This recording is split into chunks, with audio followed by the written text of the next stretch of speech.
मैं ये कह रहा था कि अभी अभी जो हम गीत सुन रहे थे उसके बोल में ये शब्द विशेष रूप से हम हृदयंगम करते हैं कि भगवान हमारा साथी है।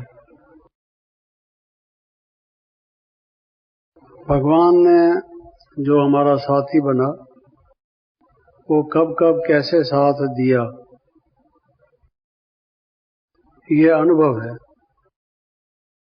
एक है थ्योरेटिकल नॉलेज कि अपना हाथ परमात्मा के हाथ में दो और उसके प्रति समर्पित हो जाओ, तो उसका ये वचन है कि मैं तुम्हारा साथ नहीं छोड़ूंगा और तुम्हें पार लगाऊंगा। तो हम इस बात को समझते हुए उसमें निश्चय करते हैं। दूसरा ये है कि ये समझने के बाद आपके जीवन में जो जो विकट परिस्थितियां आई, कठिनाइयां आई, समस्याएं आई, उसमें भगवान ने आपका क्या साथ दिया। लोग भगवत चरित्रों में, पौराणिक साहित्य में भगवान के साथ की कई तरह से वर्णन करते हैं, उल्लेख करते हैं। कृष्ण ने सुदामा के साथ क्या किया, जब उसने उसको मुट्ठी भर चावल दिए तो उसका साथ कैसा निभाया। अब हम समझते हैं कि उसका भाव क्या है, उसके पीछे वास्तविकता क्या है, लेकिन बात ये स्पष्ट करना चाहते हैं कि भगवान साथ देता है। इसी तरह से भगवान के और गुण हैं, शिव बाबा के और गुण हैं। उन सब गुणों का जीवन में अनुभव करना, उसी को गॉड रियलाइजेशन अथवा ईश्वरानुभूति कहा जाता है। ईश्वरीय ज्ञान प्राप्त करना वो उसका प्रारंभ है, वो भी उसकी बुनियाद है, जरूरी है, लेकिन फिर उसके साथ उसका अनुभव करना हर एक बात का, ये आवश्यक है।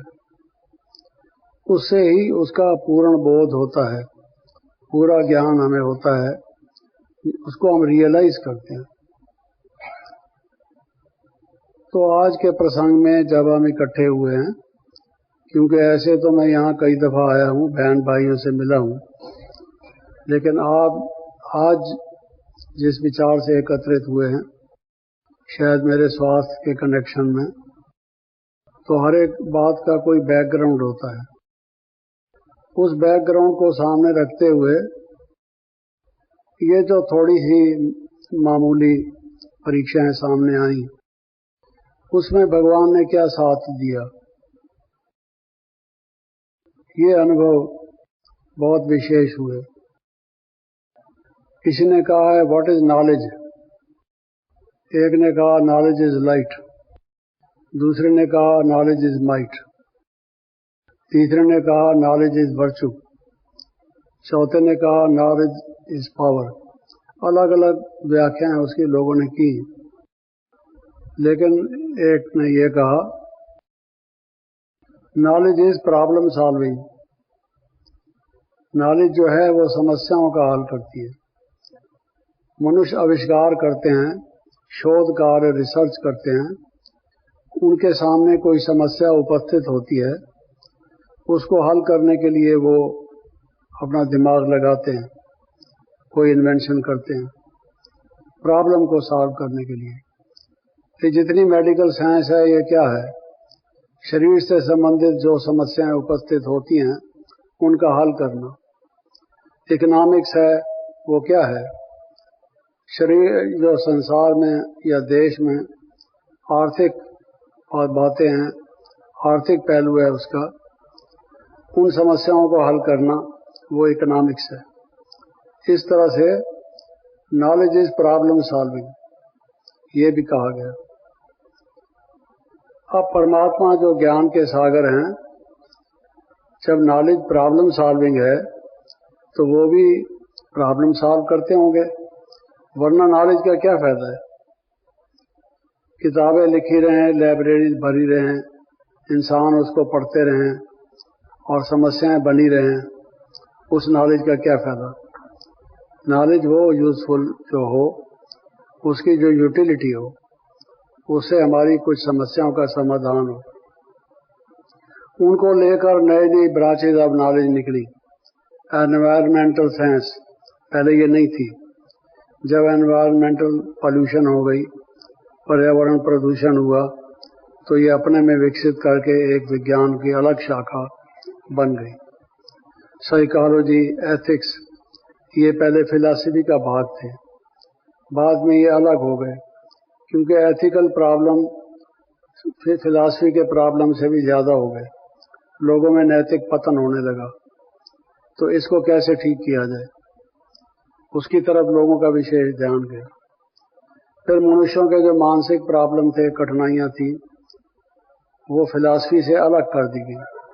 वो साइकोलॉजी और साइकियाट्री या पैरासाइकोलॉजी या इस तरह की ब्रांचेज ऑफ नॉलेज बन गई। लेकिन बात कहने को यह है कि knowledge is problem solving. Knowledge problem solve करती है। ये जो हमारे घर गृहस्थ के प्रॉब्लम हैं, हमारे संस्कारों के प्रॉब्लम हैं, हम अपने मन को जो कंट्रोल नहीं कर सकते, वो जो प्रॉब्लम है, टेंशन का जो प्रॉब्लम है, ये सब गिनते जाएं आप, ये प्रॉब्लम्स हैं। ईश्वरी ज्ञान इन प्रॉब्लम्स को हल करता है, तो प्रॉब्लम सॉल्विंग तो हुआ ना। तो बाबा कैसे हमारे प्रॉब्लम्स को हल करता है। ईश्वर के, परमात्मा के, शिव बाबा के कई गुण ऐसे हैं जो लगता है कि ये कंट्राडिक्टरी हैं। जैसे वो दयालु है और न्यायकारी भी है। अब न्यायकारी अगर है तो दया कैसे करता है? दया करता है तो फिर न्याय तो थोड़ा बहुत कम करता होगा। न्याय के अलावा ये दया कर देता है, थोड़ा फर्क तो पड़ता होगा। तो वो न्यायकारी है या दयालु है? और अगर दोनों है तो साइमल्टेनियसली दोनों कैसे है? गर्म भी है, ठंडा भी है, ये कैसे? Either it must be hot और इट मस्ट बी कोल्ड। आपने पानी का नल लगाया हुआ होता है, ये हॉट वाटर टैप है, ये कोल्ड वाटर टैप है। Hot water comes from one tap, cold water from another. फिर आप उसको मिक्स करें, दूसरा कोई अलग बात है। तो ये जो ईश्वरीय गुण है परमात्मा की, जो हम गुणों का वर्णन करते हैं, आनंद का सागर है। साथ साथ वो ये भी कहता है कि देखो अभी तो मैं आपका बाप हूँ, टीचर हूँ, रियायत करता हूँ। कोई आप गलती करते हो तो माफ कर देता हूँ थोड़ा बहुत। फिर जब धर्मराज का रूप लूंगा और सामने आओगे, फिर कोई रियायत नहीं होगी। तो वो आनंद का सागर धर्मराज का भी रूप लेता होगा, तो तब भी क्या वो अनंत स्वरूप रहता है? हाँ, रहता है, क्योंकि उसमें किसी भी गुण का लोप नहीं होता, कभी भी अभाव नहीं होता। वो समाप्त हो जाए या उसकी कोई कमी आ जाए कुछ अंश में, ऐसा नहीं होता। तो कैसे होता है ये? We have to understand. ये रियलाइजेशन होती है, और ये रियलाइजेशन होती हैं जैसे जैसे हमारे सामने परिस्थितियां आती हैं। उन परिस्थितियों में वो क्या करता है, कैसे करता है। अब मैं मिसाल दूं, मुझे एक शारीरिक व्याधि ने घेर लिया अचानक से, जैसे राह वेदे बामन फतो बाबा ने कहा हुआ है। मैं भी ऐसे ही हंसते खेलते कूदते, जैसे समझता था मैं छोटा बच्चा हूं, मेरे में एनर्जी है, क्या नहीं कर सकता। योग बल है, ज्ञान बल है, पवित्रता बल है, बाबा की कृपा है, तो क्या नहीं कर सकते। खूब खेलते कूदते चल रहा था, अचानक से एक व्याधि ने आके घेरा। अब नॉलेज इज प्रॉब्लम सॉल्विंग। भगवान हमारा साथी है जी। मेरा प्रॉब्लम बाबा को पता है, अब वो मेरा प्रॉब्लम हल करता है। वो दयालु है, वो दया करता है। मेरे ऊपर दया करता है, या जो मैंने गलतियां कर ली कहता है बच्चे ये तो तुमने गलत काम किए, अब तुम्हें भोगने पड़ेंगे। तो न्यायकारी हुआ, दयालु तो नहीं हुआ। अगर दया करता है तो सब लोग कहेंगे अरे भाई गड़बड़ करते रहो, आखिर भगवान दयालु है, वो करेगा दया। जैसे ज्ञान का सागर है, दया का भी सागर है।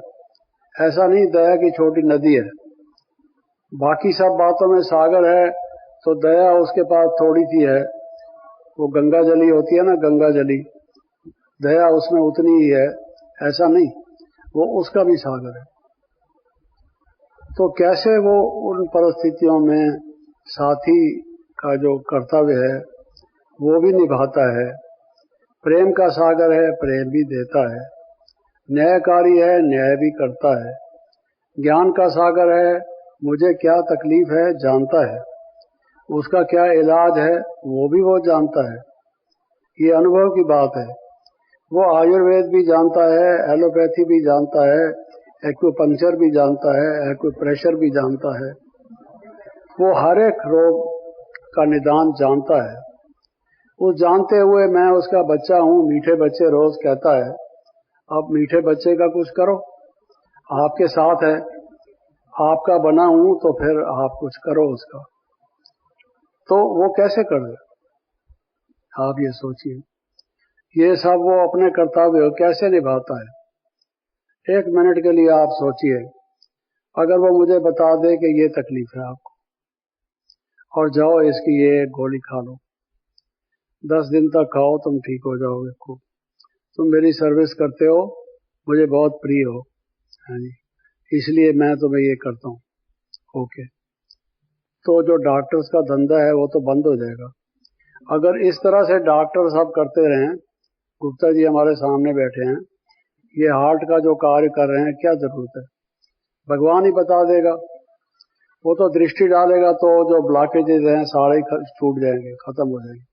ही can do anything, he knows everything. और जिसके पास संपूर्ण ज्ञान है, अज्ञान का एक अंश मात्र भी नहीं है। लोग एमआरआई करते हैं, क्या कहते हैं, एक्सरे करते हैं, वो अल्ट्रासाउंड करते हैं, उसको कुछ भी करने की जरूरत नहीं है। मैंने देखा है, अनुभव किया है। जब कभी बाबा से पूछा गया है तो बाबा पहले से जानता होता है नहीं, लेकिन कहता है जाओ डॉक्टर से राय करो। वो ये समझता है डॉक्टर मेरे बच्चे हैं, सिर्फ जगदीश ही बच्चा नहीं है, वो भी जिंदा रहे, उनका भी धंधा चलता रहे।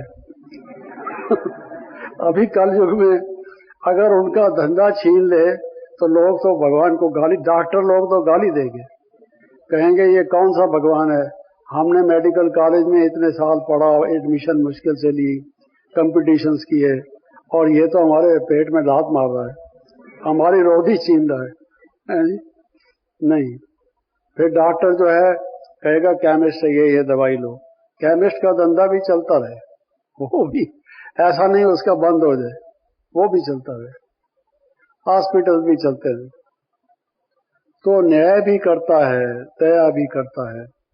मैंने जो कर्म गलत किए हैं उसकी मुझे भोगना पड़े, ये लॉ ऑफ कर्मा परफेक्ट है। चाहे मुझे कोई प्रिय बच्चा भी है, लेकिन लॉ इज लॉ। अगर मजिस्ट्रेट के सामने कोई बच्चा पेश उसका अपना हो और वो लॉ को एक साइड पर रख के उसको कहे जाओ तुम्हें जमानत तो छोड़ो, तुम्हें पूर्ण रूप से छोड़ा जाता है, you are free, you can go anywhere, you have done nothing wrong, तो वो फिर चलेगा कैसे। लोग कहेंगे ये अपने बेटे के साथ ऐसा करता है और हमारे साथ ऐसा करता है, पक्षपात करता है। वो पक्षपात कहलाएगा, न्याय नहीं कहलाएगा। भगवान न्यायकारी है, लेकिन साथ भी देता है, मदद भी करता है पूर्ण रूप से। ये बहुत विशाल एक विषय है, काफी अनुभव जीवन में इसके हुए। बहुत लोगों ने विरोध किया, बड़े बड़े मॉब्स है। जब हम लोग यज्ञ में सिर्फ 4, 5, 6 व्यक्ति होते थे, अटैक किया लोगों ने, छुरे हाथ में लिए हुए हैं, हमारा गर्दन और सिर और धड़ एक तरफ हो जाएगा, अगर जबान से एक भी शब्द ऐसा कोई निकल गया या उनके दिमाग में थोड़ी सी गर्मी और आ गई, टेम्परेचर की 1 डिग्री और बढ़ गई, ब्लड प्रेशर थोड़ा सा और बढ़ गया, तो हमारा अस्तित्व नष्ट कर देंगे, तो खत्म हो जाएगा। ऐसे मौकों पर भी भगवान ने मदद की। कई प्रकार की परिस्थितियां आई, विविध, एक प्रकार की नहीं। उसने साथ दिया है। कभी भी हम एक कोई ऐसी मिसाल नहीं दे सकते कि उसने साथ नहीं दिया है। दिया है, पक्का हम कहते हैं दिया है।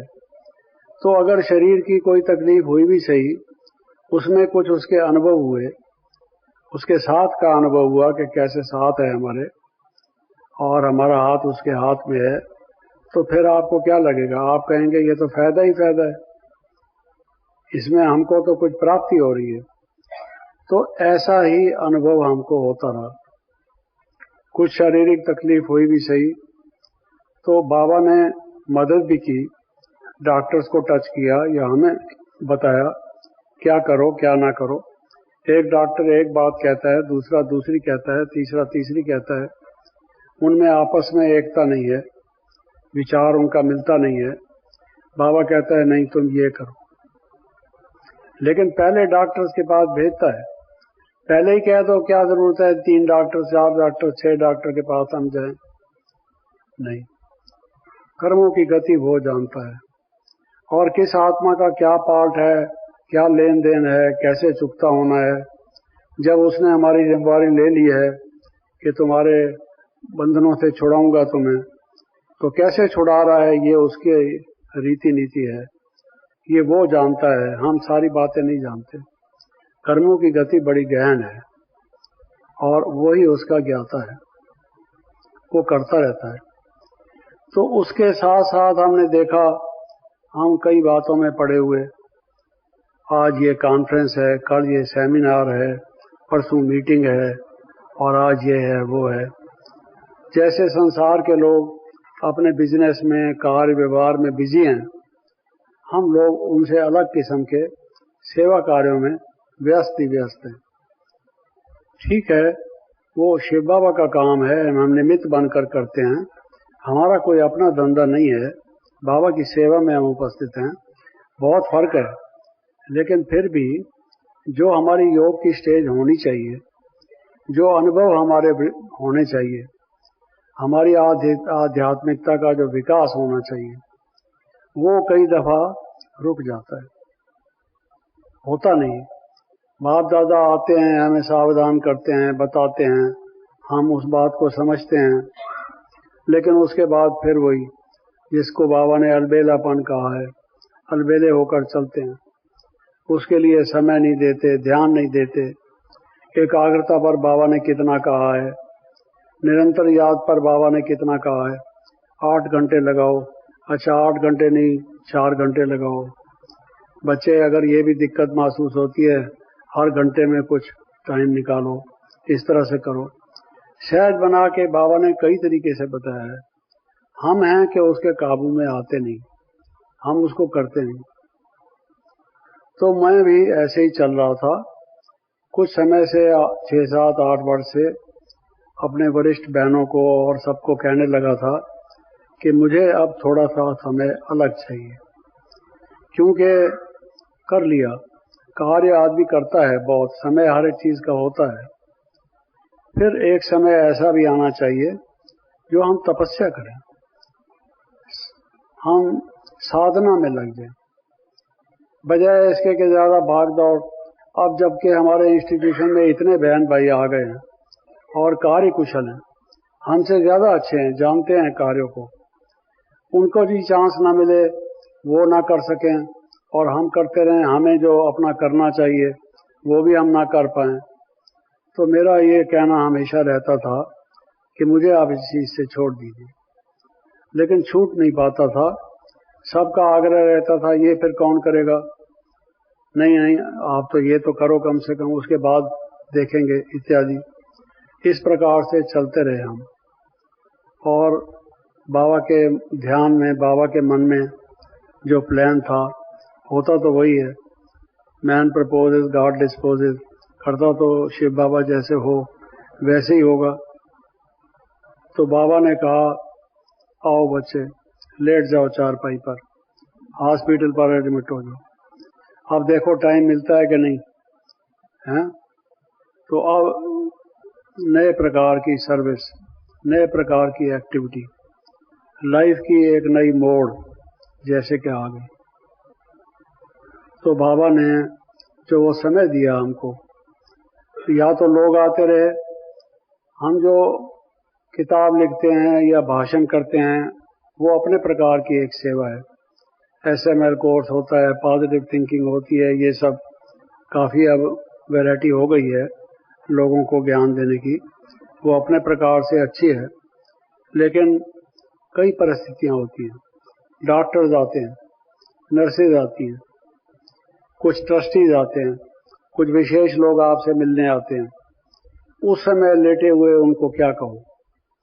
तो मुझे आश्चर्य होता था कि बाबा कैसे टच करते हैं अचानक से, जो मन में नहीं, चित्त में नहीं, बाबा टच करते हैं और उनको जो बात हम कहते हैं वो उनको फिट बैठती है।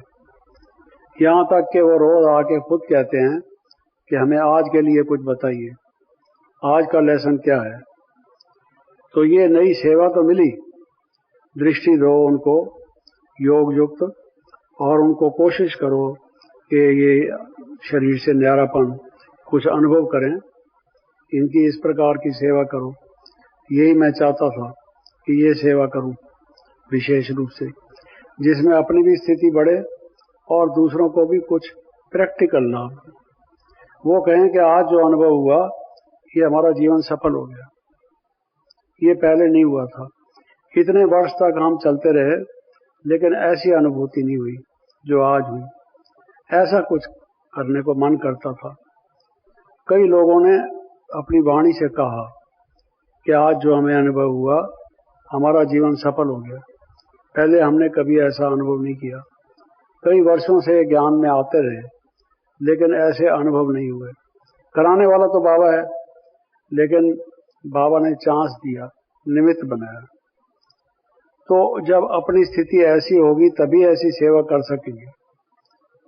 तो उसके लिए बाबा ने हमें बहुत मदद की, बहुत मदद की। डॉक्टरों ने स्ट्रांग दवाइयां दी, एंटीबायोटिक्स दिए, दिन भर क्या क्या करते रहे, कई इंजेक्शन लगाते रहे, वो अपना कार्य करते रहे, लेकिन हम अपना बाबा की याद में, मौज में, आनंद में होते रहे। तो ये अच्छे विशेष बाबा ने अनुभव कराए। और फिर जब जिस इलाज के लिए गया था, जब वो इलाज उन्होंने शुरू किया, तो लंबा किस्सा है वो, उन्होंने अपने ढंग से अपने वो किया। बीच बीच में पूछते रहे, उल्टी तो नहीं आने का विचार है, सिर तो घूम नहीं रहा, नासिएटिंग तो नहीं महसूस हो रहा, घबराहट तो नहीं लग रही। पूछते हैं बीच बीच में वो, मुझे कुछ था ही नहीं। मैंने कहा नो, क्यों कैरी ऑन, कोई ऐसी बात नहीं। बाबा की याद में था, बाबा ये परीक्षा है, मैंने इसको पास करना है। आपने भी कहा है, कई दफा कहा है कि ऐसी परिस्थिति को पार करो, ये देह की परीक्षा आएगी, अंत में हर एक के सामने आएगी। आज वो परीक्षा मेरे सामने आई है, इस पेपर को मैंने ठीक तरह से पास करना है। बाबा से बातें करता था, वो अपना काम करते थे, मुझे पता भी नहीं लगता था कि पूरा हो गया या क्या हो गया। कुछ भी संचक मात्र भी कोई ऐसी बात हुई नहीं। फिर एक दिन छोड़कर दूसरे दिन उन्होंने इंजेक्शन लगाया, बहुत स्ट्रांग दवाई थी, तो लगाया उन्होंने। लगाते टाइम भी कई दफा पूछा कि भाई आपको कुछ ऐसा नहीं हो रहा, वैसा नहीं हो रहा, नहीं हो रहा था। थोड़ा था मेरे चेहरे पर आया, चेहरे पर और कुछ नहीं आया। वो जो दवाई बड़ी स्ट्रांग थी, अब वो प्रकृति की चीज है, वो प्रकृति पर तो असर करेगी ना। अगर वो करे ना तो फिर दवाई का काम तो करेगी नहीं, फिर मुझे शफा कैसे होगी। दवाई तो दवाई का काम करेगी। तो वो डोज होता है, किसको कितना देना है। तो मैं तो दवाई लेता नहीं था, 40-45 साल तक कोई टेबलेट, कोई कैप्सूल, कोई लिक्विड कोई लिया नहीं दवाई का। तो ये तो आप इस हेरा फेरी में, इस चक्कर में फंस गया तो क्या करता, दलदल में फंस गया, डॉक्टरों के पास तो फंस ही गया। अब उन्होंने जो करना था सो किया, उस दवाई का थोड़ा सा असर आया तो मुझे कहने लगे कोई तकलीफ तो नहीं हो रही। मैंने कहा तकलीफ नहीं हो रही, लेकिन चेहरे पर उन्होंने देखा इसका चेहरा लाल लाल हो गया। अब उसमें ताकत आ गई, शक्ति आ गई या क्या हुआ, तो उनको लगा कि भाई इसके लिए इतना डोज काफी है, इसको यहाँ स्टॉप करो। उनका एम कुछ ज्यादा डोज देने का था, लेकिन उन्होंने रोककर कम डोज दिया।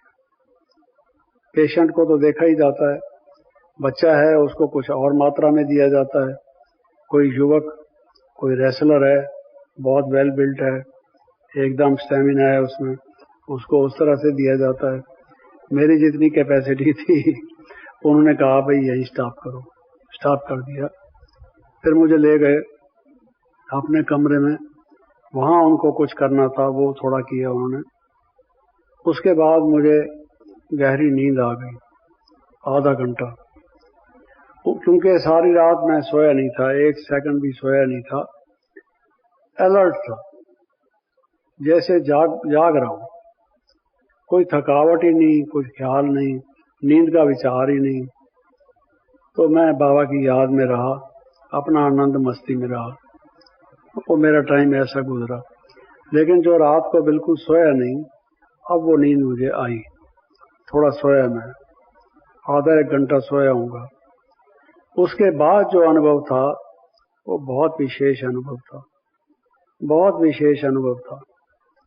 जैसे मैं देह से अलग हूँ, मेरा कनेक्शन भी जुटा हुआ है, लेकिन मैं ऊपर फ्लोट कर रहा हूँ, ये शरीर मेरा नीचे पड़ा है, मैं देख रहा हूँ क्या कर रहे हैं डॉक्टर लोग, और मुझे उस चीज का कोई एहसास नहीं हो रहा। आनंद में हूँ, शांति में हूँ, बहुत अतीन्द्रिय सुख में हूँ, जीवन है तो यही है, ऐसा अनुभव कर रहा हूँ। तो वो अनुभव कोई 2-2.5 घंटा लगातार रहा, और मन ये कहता था कि अब मैं नीचे नहीं उतरूं, किसी से बात नहीं करूं। पास वाले कमरे में बहन भाई बैठे थे, बार बार उठ के आते थे, और क्योंकि कई आए हुए थे यहाँ मधुबन से, उनको आगे के लिए फ्लाइट या गाड़ी लेनी थी, वो ओम शांति करके जाना चाहते थे, बार बार दरवाजा खोल के देखते थे, तो दिखाई देते थे कौन लोग हैं ये। तो लगा कि भाई ये लोग शायद जाना चाहते हैं, तो मैंने उनको इशारा किया, आए वो ओम शांति की, बोल नहीं निकले, ओम शांति की, दृष्टि का आदान प्रदान हुआ, दैट्स ऑल। लेकिन बोलने का बिल्कुल मन नहीं था। ऐसा महसूस हो रहा था मैं लाइट का हूँ, मैं माइट हूँ, शिव बाबा का बच्चा हूँ। जो हम कहते हैं ये प्रैक्टिस करो, उस स्थिति में था। तो अच्छा हुआ, ये अच्छा अनुभव हुआ। और ऐसा नहीं कि उस दिन खत्म हो गया, उसके बाद भी उसका असर, जैसे दवाई का असर भी हो रहा होगा, वैसे उसका असर भी गया नहीं अभी तक। उपराम इस दुनिया में कोई रस नहीं, कोई बेहद का वैराग्य करने के लिए पुरुषार्थ की जरूरत नहीं। वैराग्य हमें कुछ यहाँ का जरूरत नहीं, चाहिए नहीं। तो सब चीज सहज और स्वाभाविक जैसे कि महसूस होती है। तो ये आप देखिए कि भगवान हमारा साथी है, उसने कैसे हमारा साथ निभाया, और ये कैसे अनुभव सब उसने कराए। तो ये वरदान है उसके, हम समझते नहीं हैं। हम समझते हैं कि हम भगवान के बने, इतनी मुद्दत तक योग लगाया, पवित्र रहे, ये व्याधि हमें क्यों आ गई। उसके पीछे कई राज होते हैं। ये शरीर तो नाशवान है, एक दिन समाप्त तो होना ही है। अगर हम ये समझ लें कि भाई बाबा हमको दवाई दे दे, चलो हम ठीक हो जाएं, स्वस्थ हो जाएं, तो उसके बाद दूसरा कुछ होगा, आखिर ये शरीर रहना तो है नहीं, तो फिर दूसरी दवाई लोगे, तीसरी दवाई लोगे। तो भगवान से और कुछ नहीं लेना चाहते, दवाई लेना चाहते हो। उससे कोई अच्छा अनुभव लो ना, जो उसके पास अच्छा वरदान है वो लेना चाहिए, या जो केमिस्ट से मिलता है या डॉक्टर बता सकता है वही हमने भगवान से लेना है, की हुई कमाई इसी में खत्म कर देनी है, ऐसा नहीं। तो हमने हमेशा ये मन में रखा है कि हमारा जीवन उसके हाथ में है, वो जहाँ रखे जैसे रखे, जो हमसे सेवा ले जब जहाँ तक ले, ये उसको हम चढ़ा चुके फूल, ये अब हमारा है ही नहीं। तो इसलिए मुझे डॉक्टरों ने मना किया हुआ है, अभी वीकनेस काफ़ी है, मेरा हेमोग्लोबिन बहुत कम है और भी तकलीफें हैं, मना किया हुआ उन्होंने। अभी भी वो आ गई है मना, क्योंकि डॉक्टर्स लोग मना करते हैं। तो मैं ये निवेदन कर रहा हूँ, मैं फिर भी यहाँ आने को स्वीकार किया कि किसी को मन में कोई ऐसा ख्याल ना हो, जब सामने उपस्थित होऊंगा तो कहेंगे ये जगदीश भाई तो मजबूत है, ठीक ठाक है। हम सुनते थे ये बीमार है, कौन कहता है बीमार है? लगता है बीमार हूं? नहीं लगता। Thank you. ओम शांति।